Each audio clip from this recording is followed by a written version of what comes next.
danger. Greetings, travellers, and welcome to episode 68 of the Innsmouth Book Club podcast. As you can see today, we're not going indoors today. We've taken you out into the wilds of Innsmouth Municipal Park because it's a nice day, which makes a change. I'm one of your hosts, Tim Mendes. And I'm the other one, Rob Hoyton. Yes, an uncharacteristically sunny and bright day in Innsmouth, so we thought we'd make the most of it. We've got a little bit of a picnic lined up, so if you'd like to just follow us through the gate here. Well, I mean, that needs oiling, doesn't it? I don't suppose probably doesn't get much use, does it? No, you don't tend to see the locals in here. You know, they like the seafront. They like the water. They don't tend to like the greenery. And yet there's our picnic all nicely laid out for us. Now, just one warning, we'll say, you see those trees over there that are swaying in the breeze? Well, you might notice that there isn't actually any breeze at the moment. So please don't go near those trees. Give them a wide berth. Indeed, yeah. And another warning, if you see a black goat of the woods, do not follow it. Right, with all those warnings in place, let's crack on to today's story, shall we? Now, this is from an author that we've mentioned a couple of times, but this is the first time we've covered him. He was a very prominent member of the Lovecraft circle, but one I feel that has sort of fallen out of the limelight a little bit. Yeah, absolutely. And it's a shame, really, because he did do a lot of really, really good stories, some of which were parts of the Cthulhu mythos and things like that. It was like this story, where it has sort of links, but it's never been reprinted in any of the sort of big mythos anthologies or anything like that. I think the only one of his stories that ever has is The Red Brain. Right. It's very strange. I do wonder how much of that is due to the legal battle he had with the August Derleth estate. Yes, that's something we can certainly get onto. Well, there's a whole there's a rich seam there to mine. But we are talking about Donald Wandrei, and we are covering his story today, The Tree Men of Mbois. Easy for you to say. I've been brushing up on my Swahili. Nice. So Donald Wandrei was born in 1908 in St. Paul's, Minnesota. His father ran a rather large publishing company, specialising in law books. Donald started writing at a young age. He put short compositions into the school newspaper. He got a job in the circulation room of the St. Paul's Public Library. So quite early on, he had access to a wide range of literature. He attended the University of Minnesota, where he became editor of the student newspaper and also contributed to various other university magazines and publications. It was about that time that he read Arthur Machen's Hill of Dreams, which he often cited as a major influence. And I guess in a sense, a lot of people have one of those, this was the story that got me started kind of thing, isn't it? Yeah. Like for me, it was The Willows. And yeah, for a lot of people, yeah. The thing is, I can see that because I've got a collection of Wandrei's stuff, and a lot of his stuff is dream related and based on dreams. In fact, the collection is called Don't Dream. Right. So yeah, even more so than Lovecraft, a lot of his inspiration comes from dreams and nightmares. So that really does make sense that he would be inspired by Hill of Dreams. And there is a scene in this story that did put me in mind of a nightmare scene. Yeah. But we can get to that later on. Yeah. So he started writing stories in 1926. And in 1927, I thought this was an amazing fact. He hitchhiked from Minnesota to Rhode Island to visit Mr. Lovecraft. That's a long way. Yeah, well, if you fly from Minnesota to Rhode Island, that's 1,200 miles. Bloody So going by road has got to be, 1,500 miles or something? Yeah. Hitchhiking 15 miles, that's quite incredible. That is really impressive. You've got to admire the dedication there, haven't you? Yeah. And I don't know if HPL knew that he was going to turn up or if he just arrived unannounced or what, really. Yeah. Just turned up on his doorstep. Hello. So, of course, Lovecraft, being the genial host that he was, gave him the full tour of Providence, Boston, Salem, and Marblehead. And they also paid a visit to Maxfield's ice cream parlour, where they sampled the 28 different flavours on offer. Nice. So this is the thing with it, like we've talked about before, the misconceptions about Lovecraft being a sort of reclusive loner. Yeah. He seemed to like company, and he liked going. And it's like he went out and did like stuff like that, and sampling ice creams. It's like him going and choosing pens with Frank Belknap Long, isn't it? Oh, totally. Yeah, yeah. So Wandrei was a very active member of the Lovecraft Circle. I mean, he himself, he had, I think, 14 stories published in Weird Tales, 16 in Astounding Stories. So he was quite prolific as a writer. And in fact, it was Wandrei who pushed Farnsworth Wright to print the Call of Cthulhu, because Wright being Wright was thinking about turning it down. And Wandrei said to him, if you do that, I'm going to tell Lovecraft never to write for Weird Tales again. Awesome. How can you think about turning down the Call of Cthulhu for a magazine called Weird Tales? Just bizarre. Oh, no. And then, as you alluded to earlier, in 1939, Wandrei and August Derleth founded Arkham House. So something I never knew, he was actually a co-founder of Arkham House. Yes. And he did a lot of editing work on Lovecraft's letters, the Selected Letters series. I can imagine that was a huge amount of work to go through those. Oh, can you imagine? And then there was this, well, we'll talk about the falling out later on a little. He served 4 years in the army in World War II in Europe. And post-war, he didn't really write very much at all. He seems to have fallen out of it a little bit. In 1984, he won the World Fantasy Award for Lifetime Achievement, but refused to accept it on the grounds that the bust, which was the Lovecraft bust, we've spoken about that before, was a demeaning caricature. Yeah. So he felt it was an insult to his friend. And he passed away in 1987. Yeah, he was a very interesting chap. We'll have to go dig into his backstory a little more at some point, but we'll get onto a little bit more later on. But yeah, it's interesting that it was Wandrei who pushed for Call of Cthulhu to get through into Weird Tales, because it was actually Clark Ashton Smith who pushed for Tree Men to get into it. Yeah, because they had quite a connection, those two as well, didn't they? Oh yeah, very much so. They had a very, very long correspondence, and they met a number of times, and it's like well, we'll get into a bit more of that later, but it was subbed to Weird Tales on Clark Ashton Smith's recommendation, and Wright accepted it. It was published in the February 1932 issue. It was a favourite of Clark Ashton Smith and August Derleth, and in the letters following that issue, they praised that story as being one of the best and purest Weird Tales that they've read in quite some time in their sort of thing. Right. You know, they were like, finally something good, because it had been a bit crap, apparently. I don't know. Yeah. We've covered this before. Them two like to really moan about Weird Tales a lot. Although he was up against some competition in that issue, because there was Robert E. Howard, The Thing on the Roof. Oh, yeah, that's a good one. Which was one of his good horror stories. And a Seabury Quinn story as well. They were generally pretty good. Yeah. Now, the story, as you might guess from the title, is set in Africa. To be precise, it's the east coast of Africa and the Congo and the Gold Coast. So I think the first thing we have to say, of course, is it is of its time. It does present very much that colonial view of Africa, though you had an interesting thought about that. Yeah, I did, because the way it's presented is a lot of it is narration by a guy that the main narrator meets in a bar. It's almost like an umbrella narrative, really. Guy goes to a bar, meets this guy, tells him a story.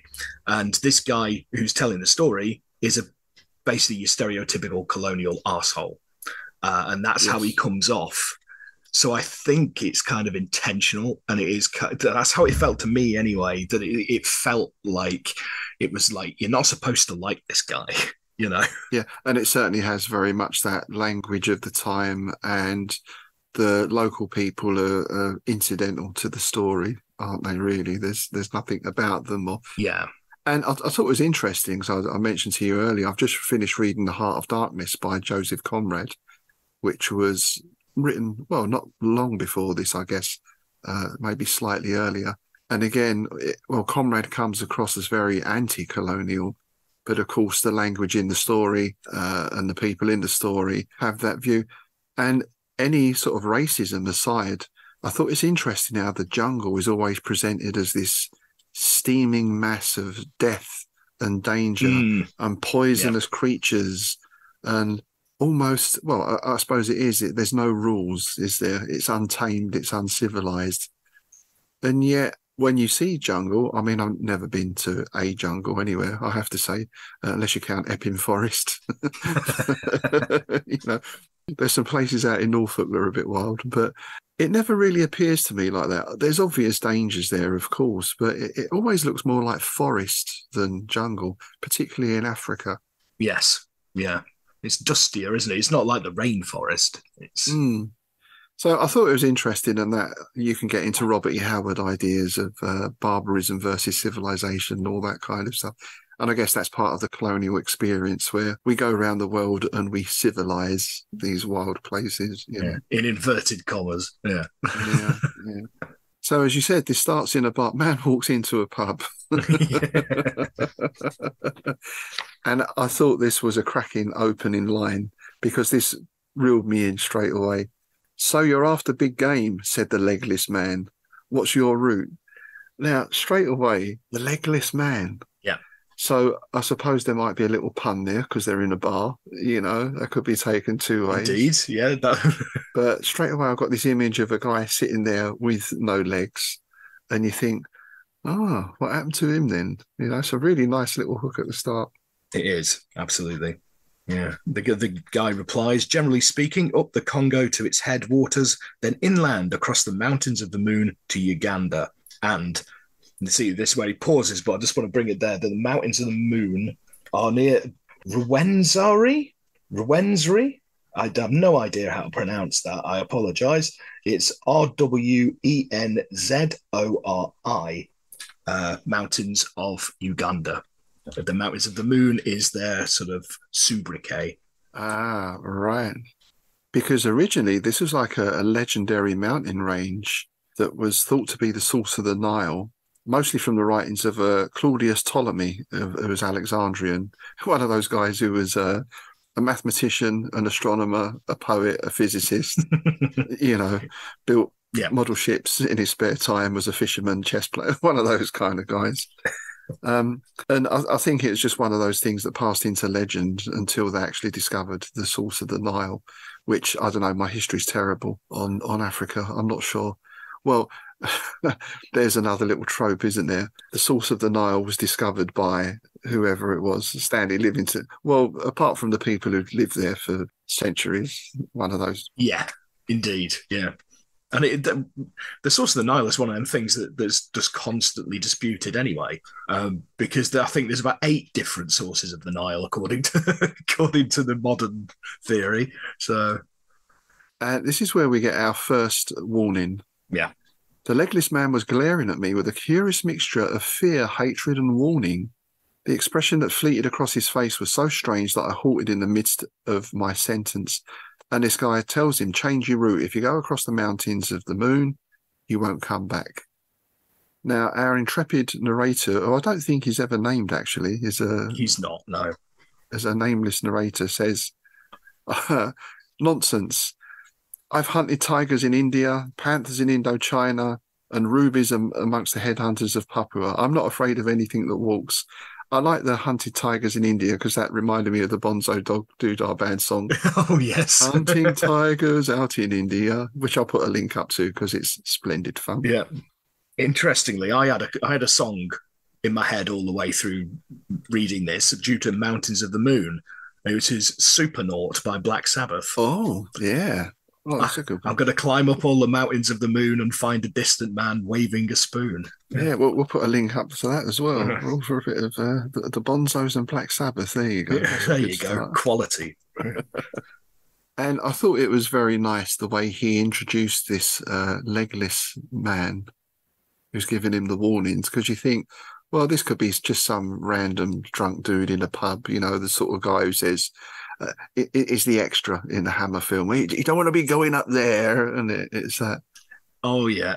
But this guy sort of shows him his legs, look what happened to me. I went there. Look what happened to me.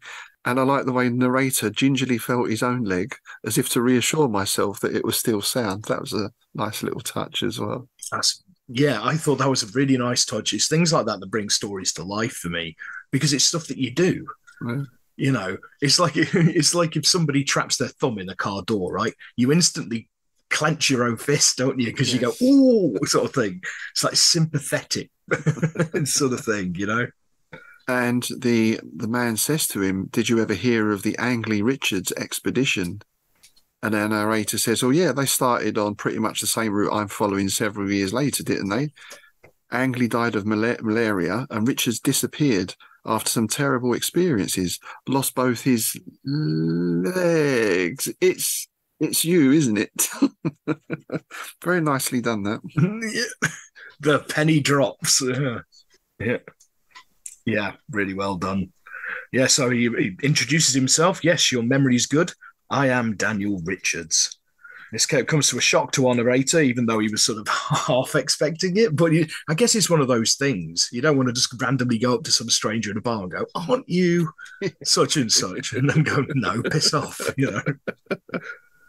And this is where we get the story now. So it's Daniel Richards' story rather than the narrator.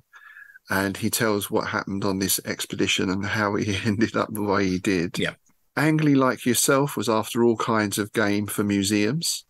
I had government backing to chart the land formations and hunt for mineral deposits, a sort of geologist prospector combined. So it's like a dual mission. There's two aims, really, which I guess was quite common at the time, I would imagine. Yeah, they basically pooled resources for mutual protection, which makes perfect sense, doesn't it? If you can double up. I think a lot of, it's like when you get the archaeological digs, they tend to double up with other things as well, like people doing surveys and stuff like that, because it makes sense to dig one hole as opposed to dig three, doesn't it? Exactly. Yes, unless you're a gangster. Yes. I was thinking of that scene in Casino where his tip was always dig the hole first. Because if you have to take the body out and someone comes along, then you've got to dig two holes. Makes sense, right? I forgot about that. I haven't seen that film in decades. That's a great film. Yeah. So this is where we get the thing about the jungle in Africa. We made our way up the Congo all right, and a devilish trip it was. I've always hated jungles. Everything unhealthy seems to grow in them. Snakes that strike without warning, flesh-eating plants, and more poisonous insects and deadly vegetation than science yet knows about. So he doesn't paint a nice picture. It's not a scenic trip, is it? No. So the thing is, though, he seems like one of those reluctant explorers. You get those chaps. It's like, because I go out walking a lot and I like nature. I like being outdoors. It was like the other week we were walking across Beachy Head and there was somebody walking through the figure. "Oh, there's a nettle. Oh, there's a thistle. Oh, there's... Oh, flying buzzing thing." He's just like, "You're not enjoying this, are you?" Go back to London. Yeah, exactly. Go back to suburbia. Yeah. Interestingly, our narrator says, Mr. Richards says that they got their last supplies at Kola. Now, I actually think this is a mistake. And although I was reading some blogs and things like that on it when I'm doing research this morning, and I think the general consensus is that this was a typo, because he's spelled it Kola, but the town, well, the habitation in that region is actually Cole, Kole. Right. So you can see an A to an E is an easy mistake there. Yeah. So they strike out across the continent eastward, leave the jungles behind and start climbing into the mountains. And it takes them 2 months to get to their base at the foothills of the Mountains of the Moon. There they pitch camp and they decide to split the party for a couple of weeks. Obviously, they're both looking for different things. So mineral deposits are going to be in one place and, and of course, this is the thing for every horror film, isn't it? Is don't split up. Though in a sense, it's the fact that they split up saved him in the end, I guess. Yeah, indeed. That's a little bit of a subversion, actually, now you come to mention it. But yeah, I always get that Cabin of the Woods, Right. which was was spoofing a lot of horror tropes. And there's a bit in that, I think we should split it up, and one of them goes, "What? Are you fucking mental?" He's the token stoner of the group. He's just like, don't be stupid. Let's walk backwards in the dark. In the dark, yeah. But they do make this little plan, don't they, which I thought was quite nice. In 2 weeks, we'd meet again at the camp. If either had not returned by the end of 4 weeks, the other would follow his trail to find out what was wrong. So there is a little fail-safe thing built in there. Yeah. And then we get this early one morning, in accordance with our plan, I and my 6 Noguchi boys started off for the mountains. I thought Noguchi Boys has got to be some sort of boy band, hasn't it? Surely. It sounds like an 80s pop band to me. Yeah, the Noguchi Boys out of New York or something. I don't know. Yeah.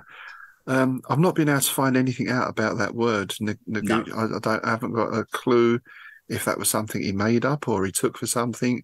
If it's even a nice term to use, it could be a disparaging term. I don't really know. Yeah, no, I think it's basically a local people, right? People from a local village of Noguchi. I get that. That's what I've got from research, but by all accounts, it's made up. Mm. So he heads on up into the mountains with the Noguchi boys. They cross the mountain into the moon in 3 days, which seems quite good going. They find a pass, and he finds sort of what he describes as one great igneous intrusion that looked good for diamonds and several quartzite deposits that yielded gold, silver, and mercury. There's many a fortune back there in the heart of Africa for any man who thinks it worth the risk. Mm. And then we get Beyond the Mountains of the Moon, which is, someone must have used that as an album title or a horror story. So, has to. Yeah, they have to. And here we get into this grassland, but everything seems strangely quiet. Yeah. There was a number of buzzards the first couple of days, and one small herd of antelope, but game was surprisingly scarce. And they hadn't seen a human since they broke camp.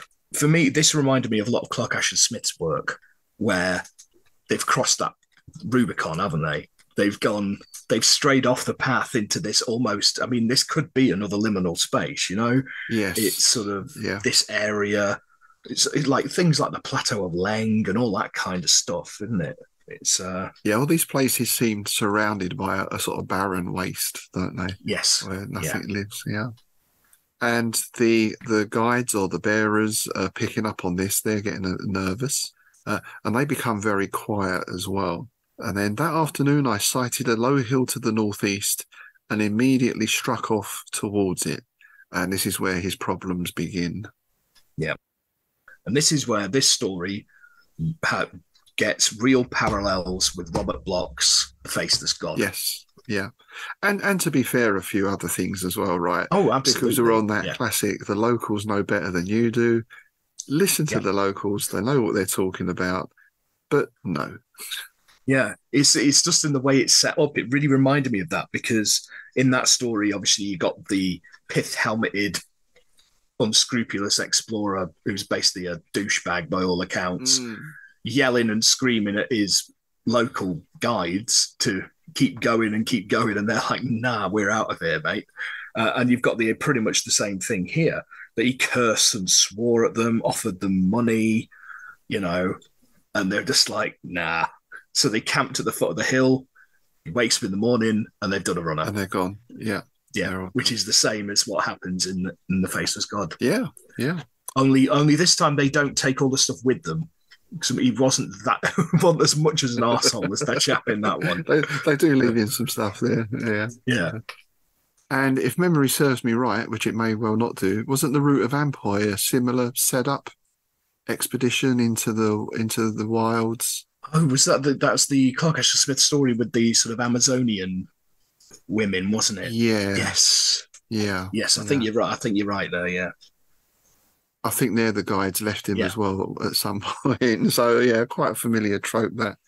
but not unreasonable in the circumstances. No. Again, these locals or rustics or whatever you want to call them always seem to have more sense than the protagonist. Yeah, to be fair, it's like I say, when I'm out in the wilds, right, having a wander around places I don't know, if some local says you don't want to go down there, I'm not going down there. You know, I'm going back to the nearest pub. You know? Exactly. I make up a story. Exactly. Yeah. Inspiration. Yeah. So yes, he wakes to a worse silence the next morning because even that night the guides were very quiet. Not just the guides, but the place itself. And well, I mean, outside in the English countryside at night, it's noisy. Oh yeah. Yeah, rutting badgers. Yeah, rutting badgers, shouting muntjacks. We had something going last night, a very strange bird call. I said to my wife, it sounds like a Nazgul was landed in the field at the back. So I've never heard that one before. It's a really weird cry. One of the weirdest ones I heard was because we get quite a lot of foxes around here. It was a fox having an argument with a seagull. Oh. No, that was a sound. Fox arguing with a seagull. I think they were fighting over a bin bag, you know. That's a celebrity matchup, that is, isn't it? Oh, yeah. Fox versus celebrity death match. Yeah. Fox versus seagull. My money's on the seagull, blimey. The bruisers down here, they're enormous. Huge beaks.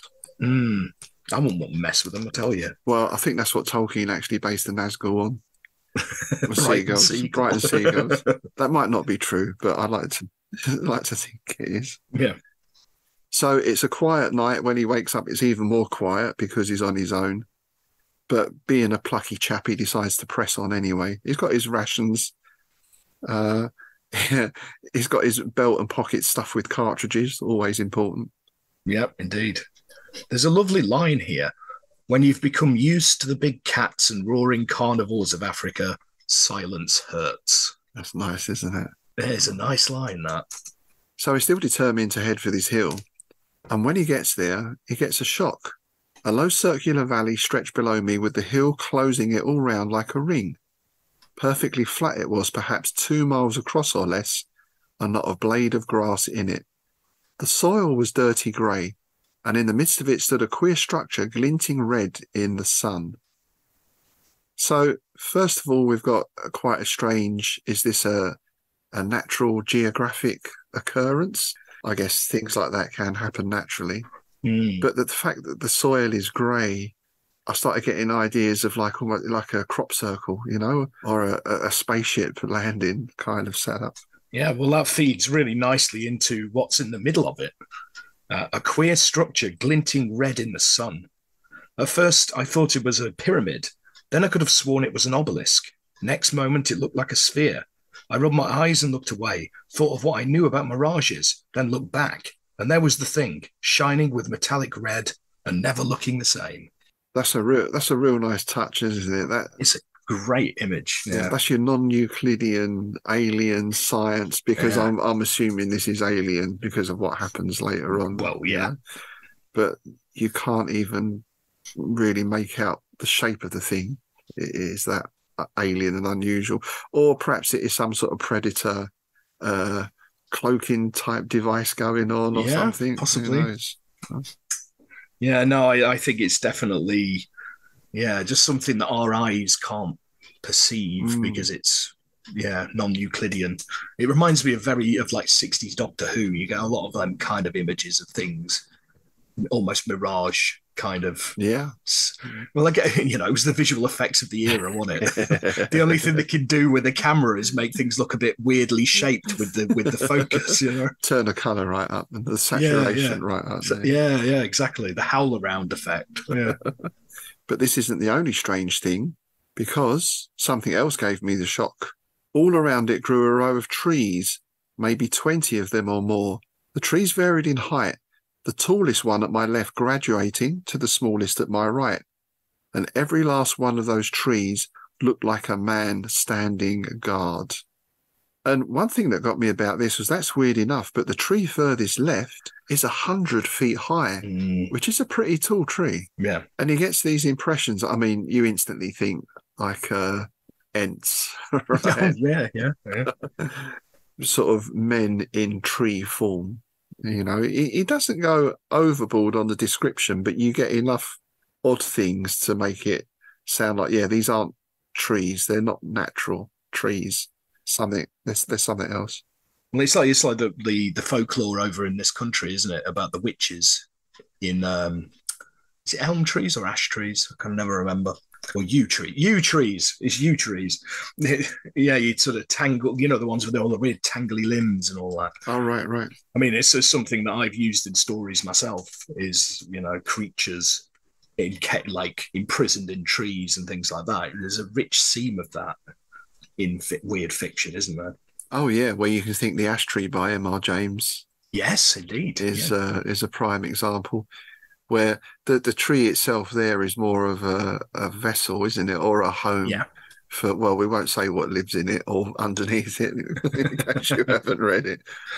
But in other things, that's you get that a lot in English folklore. I mean, that's what Tolkien drew on, right, with the evil woods, the evil forest, Old Man Willow, all that kind of stuff. Yeah, definitely. I actually found a tree that looked just like Kenneth Williams a while ago in his classic face, you know. Yeah, brilliant. I'll dig it out for you. A Kenneth Williams tree. Yeah, yeah. I did a I did a Photoshop mashup of it. Put a title on it, you know, a Carry On Blair Witch. The mashups never end. There's always another mashup. The king of mashups. They don't. There's always another mashup. So he's got these trees, but he feels drawn towards this strange metallic object at the center of them. And you have to wonder how much of this is his curiosity and how much is this thing having a direct influence on him. Yeah. I thought I saw writing on it, but it wasn't the writing of any language I ever known. But then the impulse to flee comes upon him. Terror at some unknown evil gripped me, but somehow I went on, alert, wary. I didn't see him come.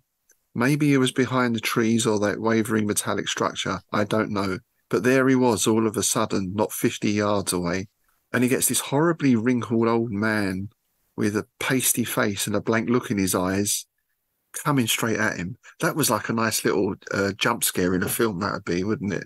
This guy just suddenly appears out of nowhere and he's like, just heading straight for him. Yeah. Well, it's that classic slasher movie thing, isn't it? That they never deviate from that straight ahead path.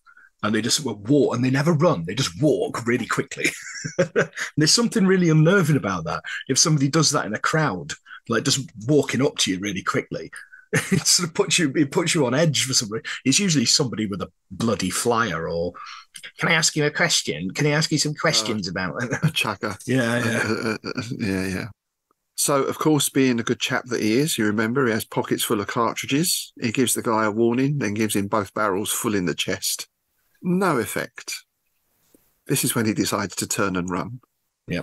And I thought this was an interesting little fight scene because in conventional tales, the plucky hero is going to overcome his foe, right? But this guy is already shot him and nothing. So he's certainly not going to be able to wrestle him to the ground. He does try, you know, he puts up a good fight. But it seems that this man, this creature, whatever it is, overpowers him quite easily and ties him up. Yeah. Just keeps coming, doesn't he? It's like leaps over him, basically punches him in the throat. He does everything he can to try and escape, but in the end, he's gassed. He basically punches himself out, and he's got no fight left in him, and he's just tied up. Well, it does say it's 10 minutes, which is quite a long time to be in a fight. That's a long time.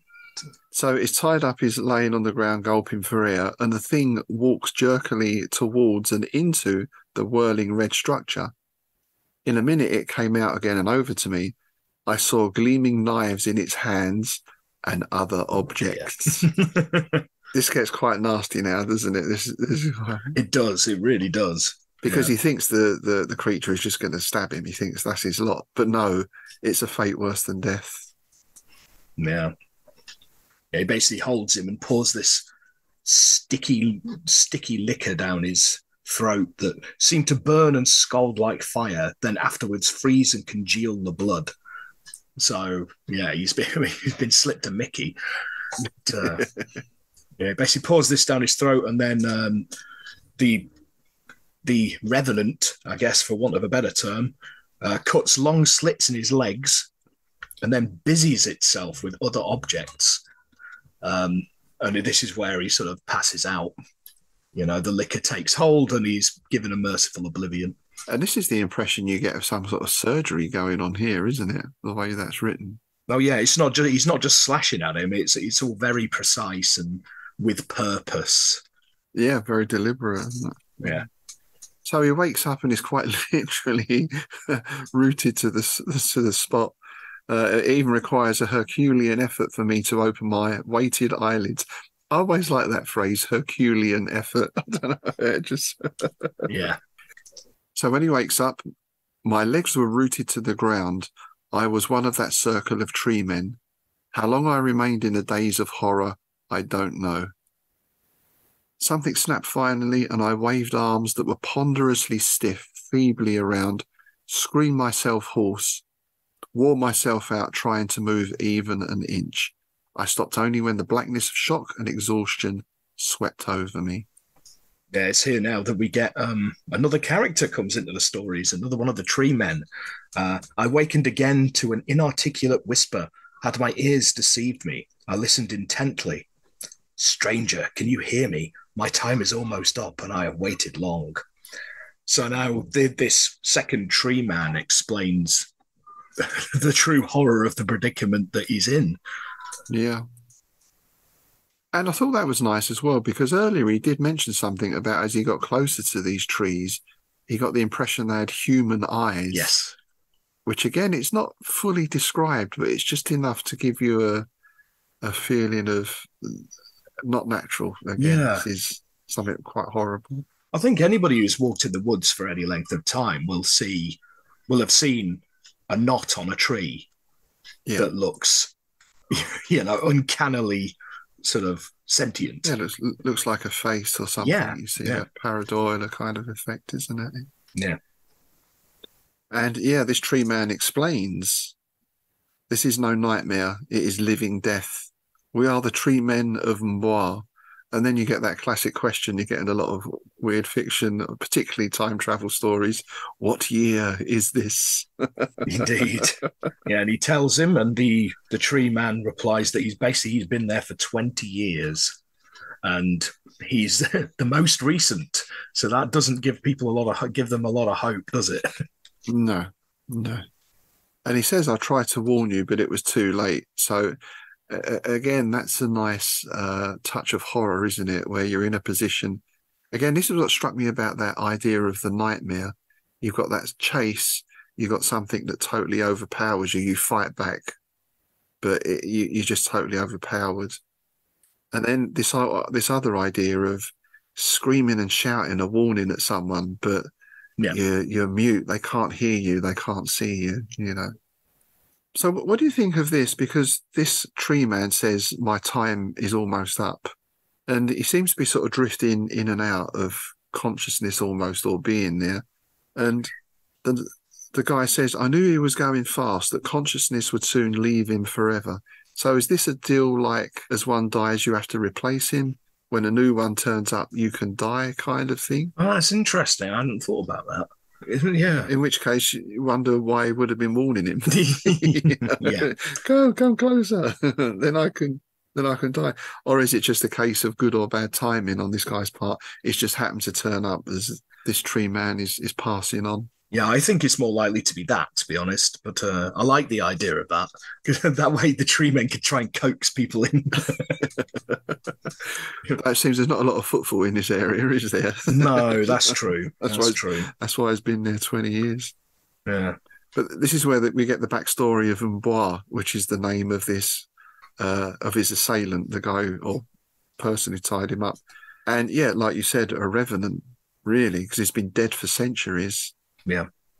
But he moves at the bidding of the master in the whirling flux, which we take it is the building, machine, device at the center of the circle.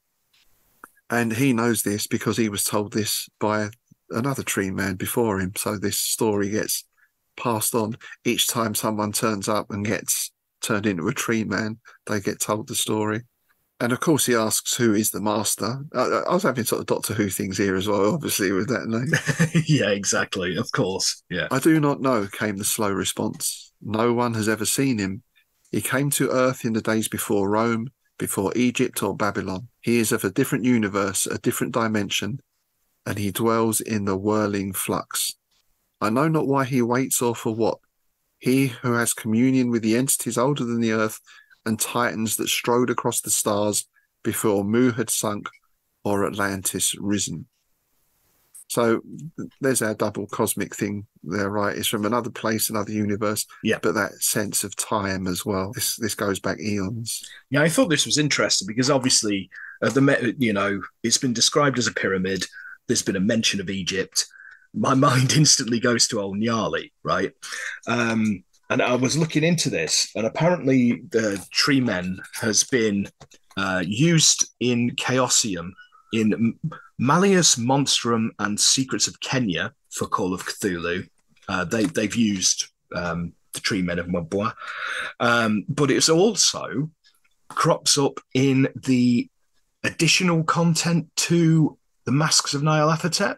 I couldn't really find out much about that. So I know some gamers listen to this. So if anybody could actually confirm that and in what context, that would be really, really interesting to find out. Yeah, because I remember, I mean, it's been many years since I ran that, but Same. There was it Kenya or Nairobi, yeah. I think. And I think when they reissued it, there were a lot of extra scenarios and bits. Yeah, I think it's one of those. It's could be a new one. Yeah. Yeah, and this does form one of the parts of the African mythos, which is quite sparse otherwise. Yes. Yeah. There's obviously a lot of lore set around New England and Europe. And is it Terra Australis, I seem to remember, was... Indeed, that was a supplement, wasn't it?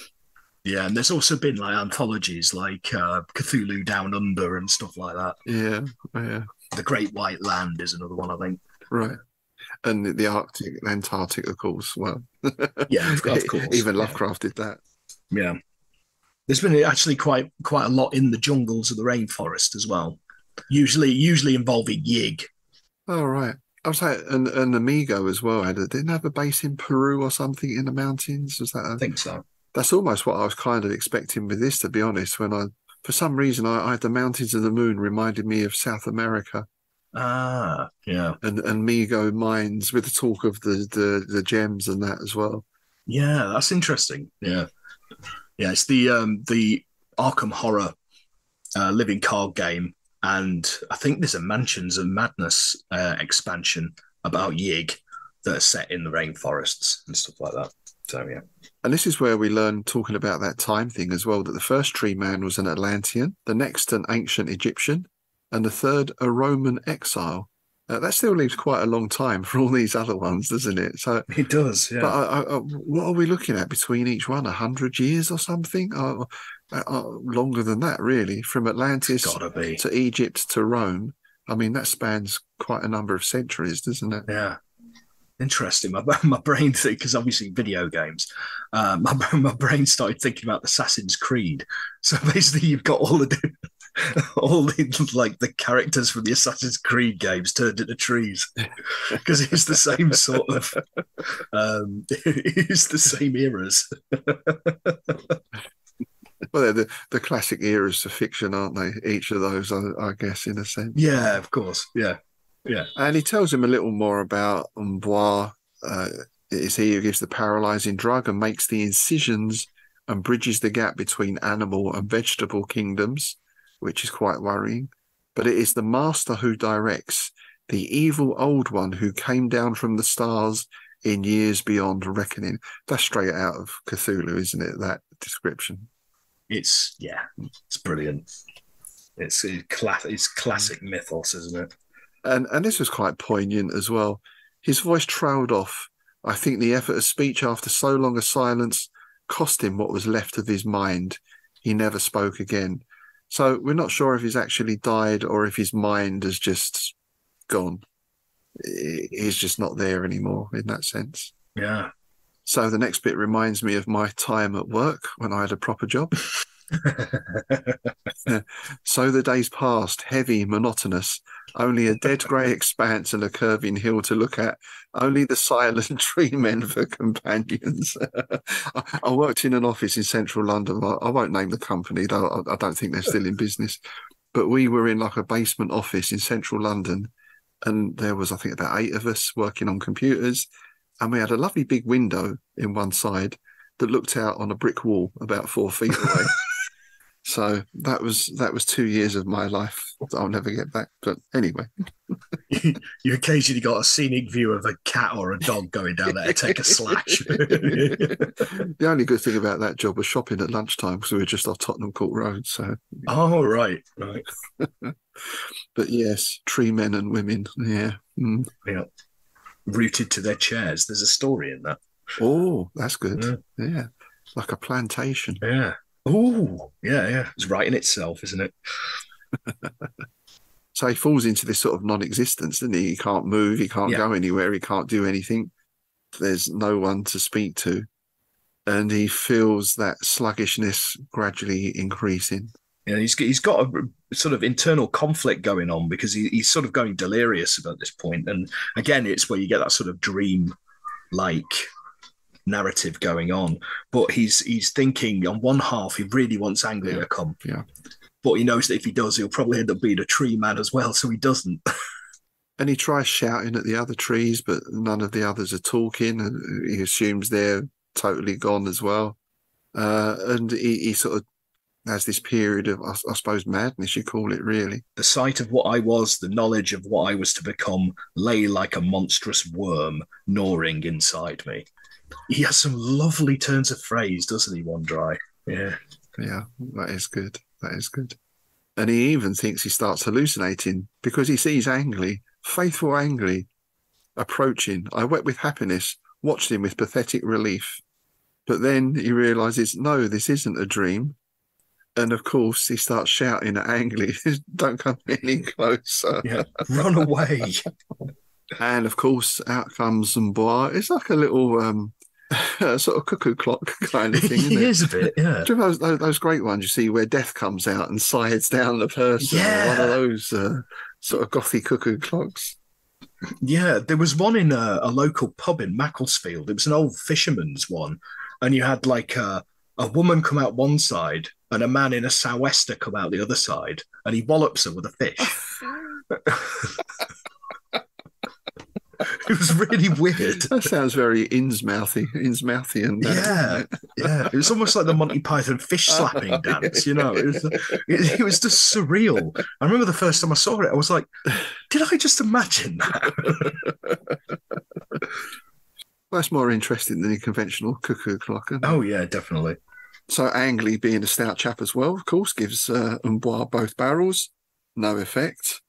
So you think, well, Angley's done for, but he's got a machete. And I love this.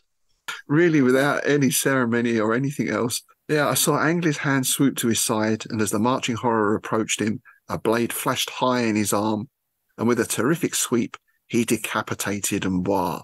Yeah, wallop. Crom. Yeah, well, I was also getting like echoes of George Romero movies. Oh, yeah. You got this zombie going for somebody, and then somebody takes a step back and wallop with a machete, sort of thing, you know. He's obviously seen the films, hasn't he? Yeah, he's obviously seen Night of the Living Dead. Angley races over to him, because I guess he can sort of hear him or see him now. And the machete flashes high again, and he basically chops him out of the place. And this is quite horrible. I writhed in agony, shrieked, twisted, and thin trickles of blood and watery stuff oozed out of the stumps that remained of my legs. Ugh. Yeah, it's grim, isn't it? Mm. See, this is the thing I got from this as well. It was when you put it side by side with Lovecraft, it's very, very different in terms of there's a lot of action in this. In fact, it is mostly, action. And it's pretty brutal. Well, that's quite Howardian in a sense. Indeed, that could be Robert E. Howard, that stuff. Yeah, I agree. Yeah. Your Lovecraftian guy would have, I don't know, fainted, maybe, or had some sort of spell or something he could have done, mate. Yeah. I don't know. But yeah, this guy cut his head off. Bang. Yeah. But this prompts us. Now we get a little glimpse of the master himself, right? There came a strange high whine from behind, and even in my pain I turned to see.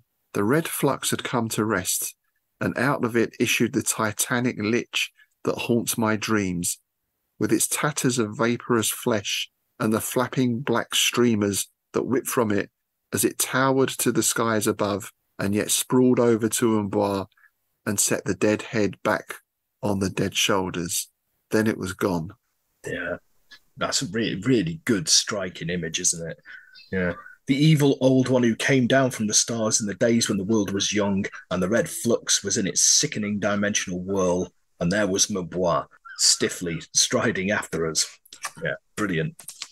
Yes, there's the two horrors there, isn't there? Titanic lich is such a good phrase. And again, you get a little bit of description, but not enough to give you a full picture, which lets your mind fill in the blanks. And again, that's where I got that echo of the Faceless God and the descriptions of Nyarlathotep in that, because he's described as this tall, just dark, almost shadow-like, tattered shadow sort of. Yeah. It's almost King in Yellow as well, I guess. I was going to say there's a little bit of that, the priest of Leng and all that kind of stuff, isn't it?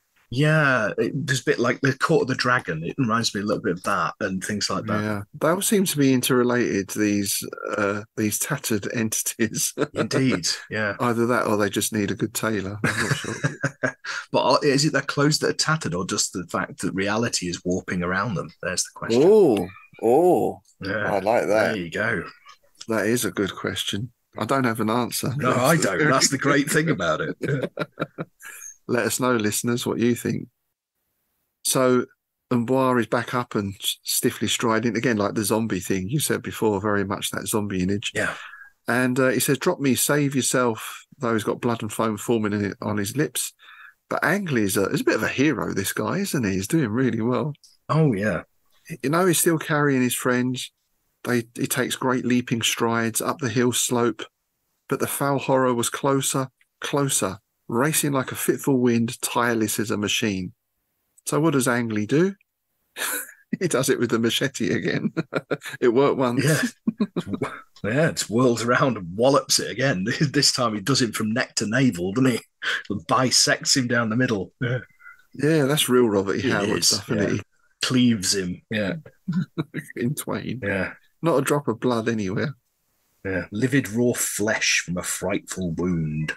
And that's it. They basically make a run for it, or Angley makes the run for it, dragging him along. And we get this journey that he doesn't really remember much about because, of course, he's in a phantasmagoria of endless pain and agony. There's thirst and hunger and delirium. They make it back to the coast where poor old Angley comes down with malaria and dies. Yeah. I mean, that's the real tragedy of this, isn't it? It's just like poor old Angley, who's done nothing wrong and he's been an absolute hero. Gets bitten by a mosquito and carks it. He survives a centuries-old reanimated corpse only to be brought down by an insect. Yeah, that really is the tragedy. It brings to mind Depeche Mode's Blasphemous Rumours. I don't want to start any blasphemous rumours, but I think that God's got a sick sense of humour. And when I die, I expect to find him laughing. That's this, isn't it? Yes. So our man comes to and is in a ship's sick room. They've amputated his legs almost to the thigh, but he felt like he didn't want to return home looking like this. Well, one reason is the obvious disability, but then as we find out at the end, there's probably another reason as well. Yeah. So he decides to get back to Africa, back to the Congo, and that's where he's going to see his days out. So that's his story, basically. And that's why Richard says, don't go to the mountains of the moon. Yeah, exactly. It's pretty good, a pretty good reason, Yeah. And of course, the narrator says, well, that's an interesting story, I guess. Yeah. But, Come on, bit of a what's it calls it, a wild yarn in a saloon on the Gold Coast. Yeah. You know, probably lost your legs in a fishing accident, really, but it's a good story. Probably stand you a few beers, wouldn't it? You know. Yeah. And then, yeah, the reveal. Yeah. With a sudden nervous jerk, he ripped away the pad on his stumps. Now do you believe? He almost screamed. That's what I got. And every month they have to be cut off. Shuddering, I went into the night. From the stumps of his legs, pale-thin feelers, like young shoots of a tree, hung limply down. Oh. Nice. That's a nice ending. Oh. Well, not a nice ending, but it's a good ending. It sticks with you, doesn't it? Yeah, that's quite an image, isn't it? That one. Yeah, it's it's a very visual story, the way it's written, and there is some tremendously gruesome images in it, which I think is, you know, a testament to the writing that he could, because it is incredibly weird as well. It's like you said earlier, it's one of the weirdest tales to appear in Weird Tales. It is on several levels, because you got the obvious turning a man into a tree, which I guess, as we've said, is not an uncommon thing in, well, Greek myth and all sorts of myth. Yeah. People were turned into trees, flowers, you know, swans, whatever. Or Zeus turned into a swan, I think. I can't remember now.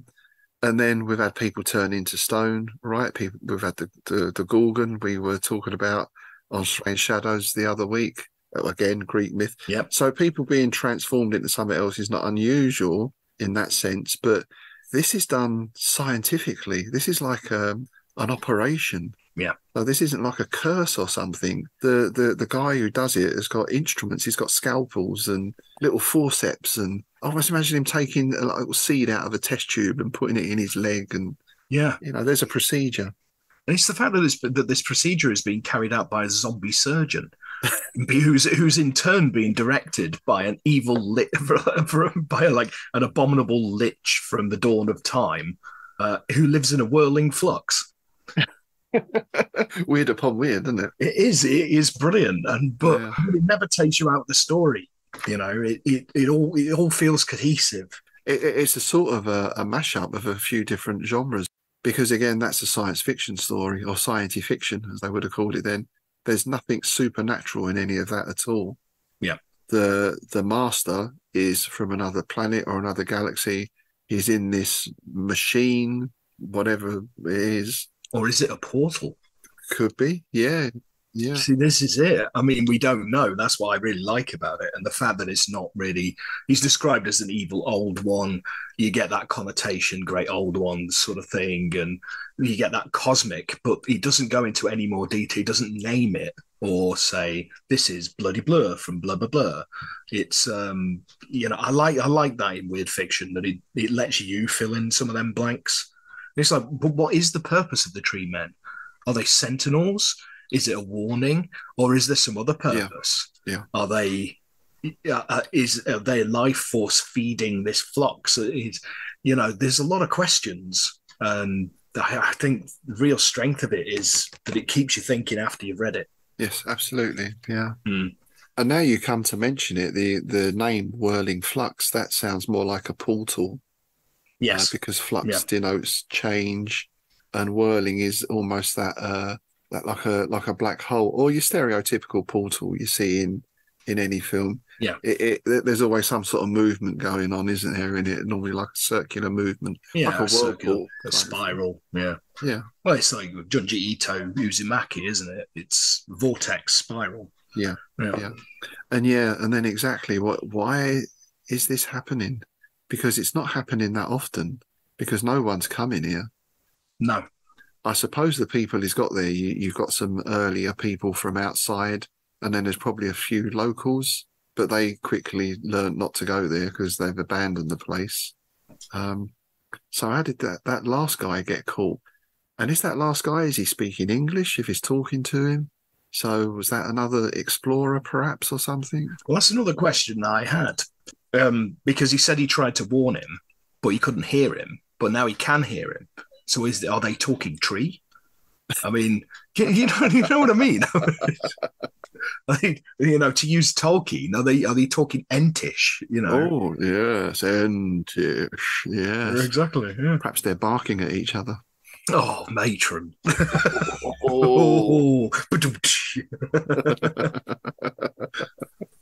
Yeah, I suppose in its weirdness, it is quite a tremendous story, isn't it? Tremendous. Tremendous Very well story. done. Tremendous story. It's not a long story either, and there's a lot happens in it. Yeah, and even at the end, You it know? leaves you with those questions. So I imagine the guy didn't want to return home because, well, the disability is one thing, but would he have become an object of scientific examination, or Yeah. would he have got a job in a sort of freak show? I was going to say he'd probably end up in P.T. Barnum, and all that kind of stuff at the time. Yeah. I suppose he could have just popped into the barbers and said, "Can you just trim me roots?" You are a one-man pun machine today, aren't you? Bloody hell. I just think of him popping down to the local garden centre. Just buying a pair of shears, a pair of secateurs. Popping for a quick trim. Oh, God. Marry a woman called Prunella. I don't know. I'm going to stop there. Oh, dearie me. So what do you think, dear listener? Do you have any answers to our questions? Or have you turned it off because of Rob's awful puns? Please don't leave. Oh, stop. You're just throwing them up for me now. Yeah, I know. Yeah. They just keep creeping up, don't they? Oh, yes. I think the portal theory makes more sense because you get the impression then the master can be popping between all these things. He doesn't actually live there as such, but perhaps he just wants a nice garden. It's a weird one, isn't it? Yeah. Well, again, but that feeds into that sort of cosmic aloofness of the fact that we're insignificant to him. It's just, he'll make a good seedling, Maybe it's just an experiment or something. Let's see what happens if I put this into this. Yeah. But I do like the servant as well, because quite typically your undead servant or your Igor or whatever is fairly clueless, aren't they? Yeah. They drag the person over here or they hit someone on the head. Yeah. This is like it's almost programmed to do this specific thing. Go out, tie the person up, do the operation. That's what I got from it. More like an automaton than an actual walking cadaver.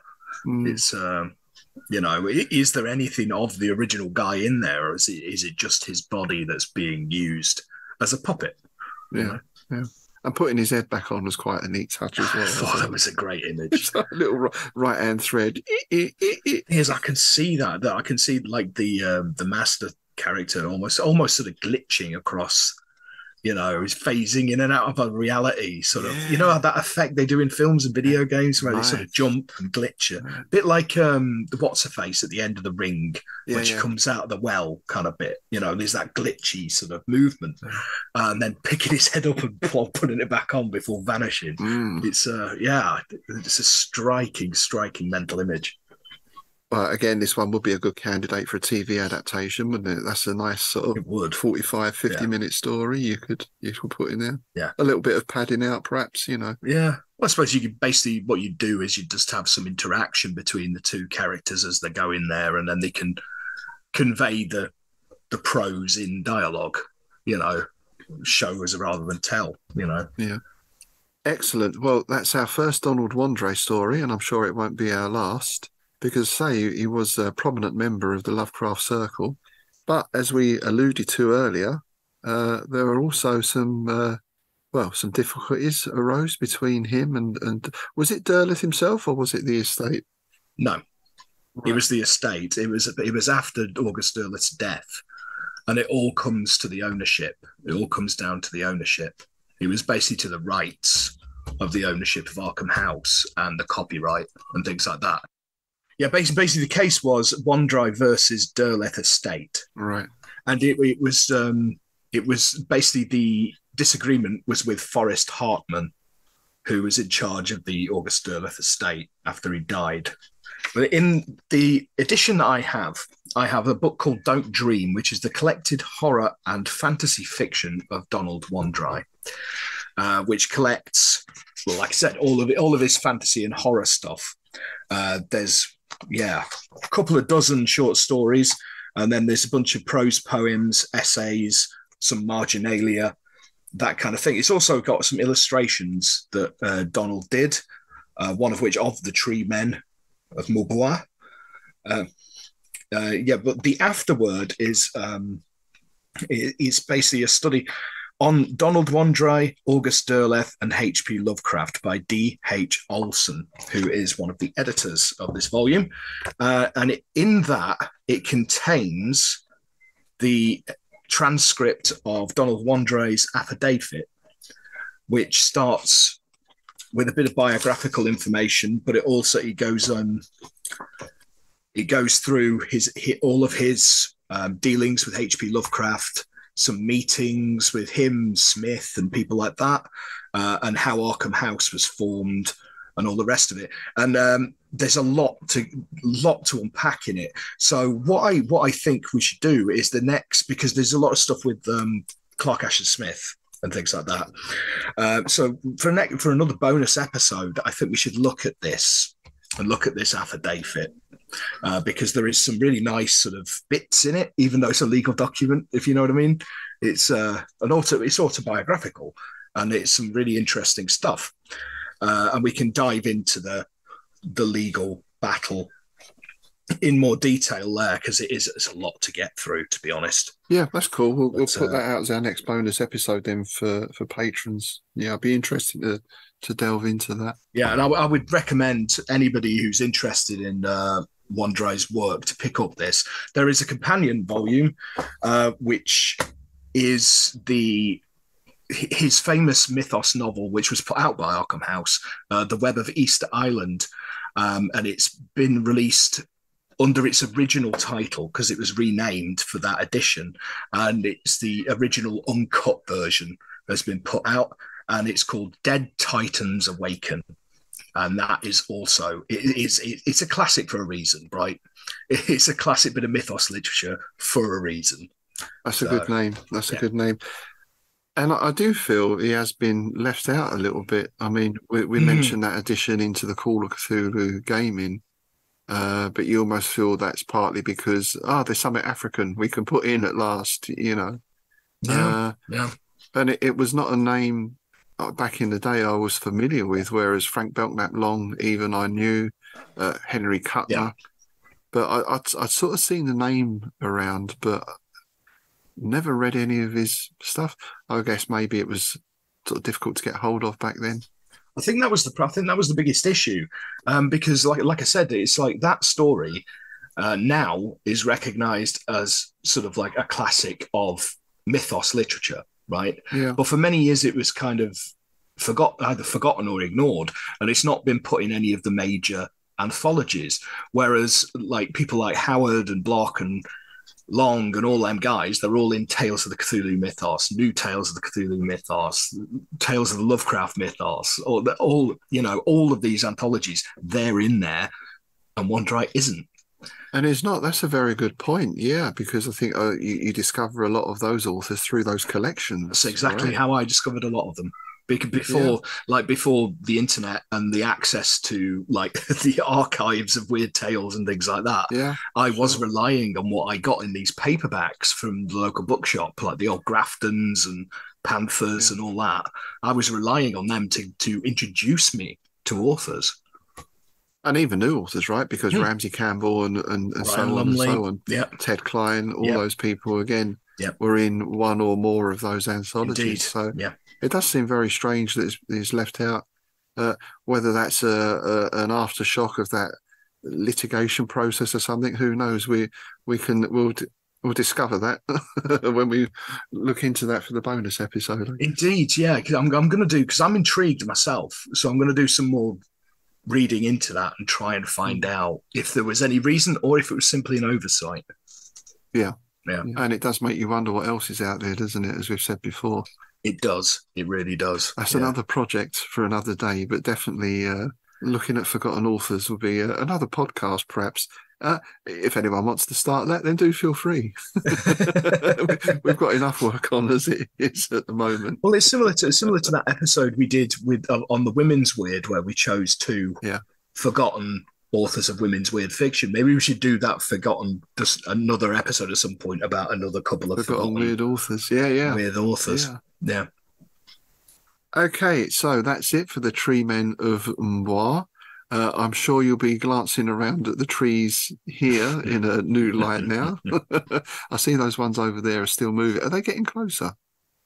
I'm not sure. I'm not really sure. Now it's getting a bit darker. You know, the night is drawing in. The shadows are lengthening. Shadows are lengthening. Yeah, I think it's. Look, the bus is just come round the corner there and is pulling up. So yeah, let's get out of here. Time for us to go. Before we do, however, I just want to mention we've had a couple of messages in. So we've had 2 comments on our Facebook page. One is from, and please excuse me if I'm pronouncing your name incorrectly, Uric Deveta.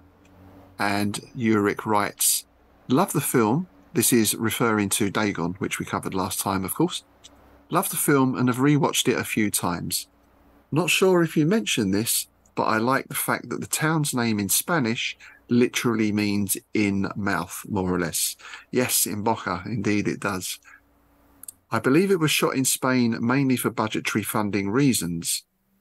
On the note of the hotel escape scene in Dark Corners of the Earth, that's the old computer game we mentioned, that is high in my top memories of gaming. It was so suspenseful and you had such a sense of urgency, but the assailant is largely invisible at first and only audible, which adds to the feeling. Wonderful scene, wonderfully translated, both in that game and in this film. Yes, we both thoroughly agree with that. And I did mention in my reply that that game is surely due a remake or a reboot at some point. Yeah, absolutely. I'd just be happy with a remaster, to be honest, because I played it recently and it still holds up really nicely. It just needs basically given a HD remaster, tighten the controls up a little bit. That's all it really needs. It still holds up really well, in my opinion. Yeah, a little bit of a debugging, basically, isn't it? Yeah, pretty much. Yeah. And then Uric replied to that. On that note, the Sherlock Holmes The Awakened remake is excellent. It is really good. I played that the other week. Right. Well, you know my thing. It's a Mythos game. I'm playing it. It's all part of research. That's my excuse, and I'm sticking to it. It's all research. Research can be fun. Indeed. Really good. I was a big fan of the original. I thought that was a really good one. But the remake is above and beyond. It's done so well. The environments are great, and there's some brilliantly, because they've added some more sort of weird scenes. That was very much more Sherlock Holmesy than Mythos, whereas this is more Mythos than Sherlock Holmesy. Because obviously the developer Frogwares also made The Sinking City. It does feel quite a bit like The Sinking City when you're going around the environments doing side cases and things like that. It's tremendous game. I would recommend it to anybody. And you've played Sinking City, right? So I played the new Call of Cthulhu game, which I was ambivalent about Good in Places, but I've not tried Sinking City. I loved Sinking City. Yeah, I really enjoyed Sinking City. I thought it was a brilliant game. You have to overlook a couple of shortcomings in like the combat's clunky, right? But combat in survival horror is always clunky, right? Yeah. It's not a first person shooter kind of. No, exactly. Setup, exactly. So, yeah, exactly. And there's it's. They're an indie studio, so there's a few rough edges, but the story, the environments, characters, fantastic. The fact that you get to go to like the fish market and talk to some Innsmouthers about stolen cargo and stuff like this. It's just great for like anybody who's into the mythos. So yeah. Excellent. So thanks very much for that, Uric. And we've had another message in as well. Indeed we have, from Lee Williams. Great episode as usual. Fun fact about the car, it is a classic Citroën DS, and as the French word D- you have to excuse me here, my French is not good. DS means goddess. There's another possible link to the mythos. Oh, Oh, thanks for that. That was brilliant. Yeah, that's I like nice. that. I like that. I like that. Again, that could be one of those happy accidents, or it could be a subtle nod. I'd like Who to think that knows? I like to think the latter, actually. Yeah. The Mother Hydra is a citron. I like it. I'm going to get a citron and call it Mother Hydra. There we go. Yes, thanks for sending that in, Lee. We do like getting your messages. And of course, you can get in touch with us via the Facebook group, via innsmouthbookclub@outlook.com. And of course, always remember, if you have a direct question for Dagon, then send that in to dagonsack@outlook.com.